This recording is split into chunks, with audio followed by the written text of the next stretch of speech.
Cadillac headquarters is coming to New York City. Will the brand find the secret Big Apple sauce that will make the brand stand out in a brutally competitive luxury car market? Uwe Ellinghaus, Cadillac Chief Marketing Officer, joins us now, his debut on the News Hub. Thank you very much for joining us here. Thank you for having me. So, moving to New York, a bold move from a Detroit-based manufacturer. I used to work at General Motors, not with the Cadillac division. It doesn't look like New York needs any more luxury brands here, and it looks like Detroit does. Why are you coming here? Well, I think Cadillac needs Detroit and Cadillac needs New York. The move to New York doesn't mean that we discard our heritage. We were Detroit born and raised, as you know. But we want to turn Cadillac into a global luxury brand. And whilst New York might not need another luxury brand, we need the immersion into the world of luxury. Okay. This city is still the most cosmopolitan city of the world, and it has the cultural influx from Europe as much as from Asia. Well, yeah, let's go on to the cultural influx there, because you're talking about betting big on Cadillac CT6, which is a top-of-the-line luxury sedan.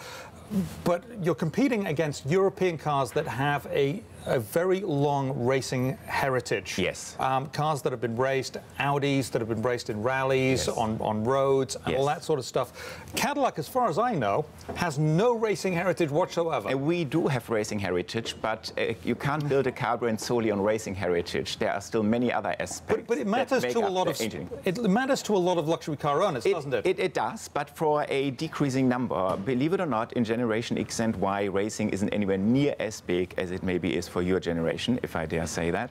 And therefore, don't just limit a brand to its racing capabilities. We have racing at Cadillac, but we don't want to build a brand on racing. Branding is about differentiation. We don't just follow the Germans. We want to build a valued alternative to them. And you say that as a German? As a German, says the German in the room. So, I mean, one of the things we've got to point out, though, is you will be trying to market this worldwide, right? Yes, indeed. Right, and that will matter to some Europeans, although it might not here. And Cadillac will not probably be finishing in the first few cars, typically, will it? Well, we will certainly offer this car in the US and in China, the two volume markets, but also in Europe. If you want to build a global brand, you should have global coverage.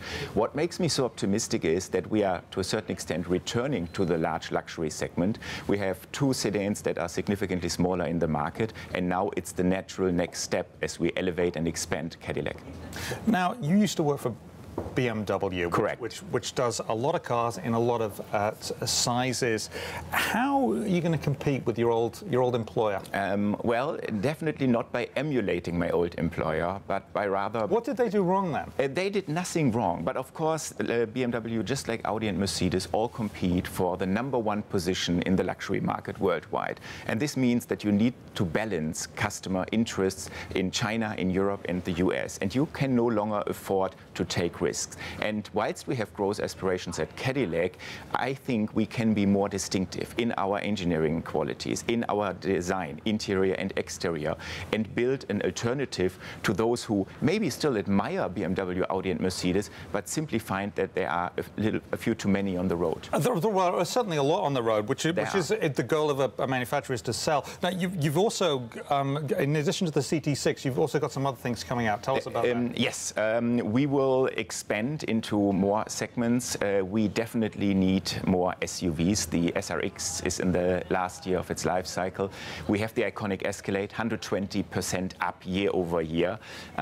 So more SUVs is something that we definitely need to simply acknowledge that the sedan markets globally are no longer growing to the same extent that SUVs are. And people do like those, and they do have great margins on that. I happen to remember that. Good margins are always good for people. We've got to leave it there. Thank you very much. Thank you. Uwe Ellinghaus, we appreciate your time, sir.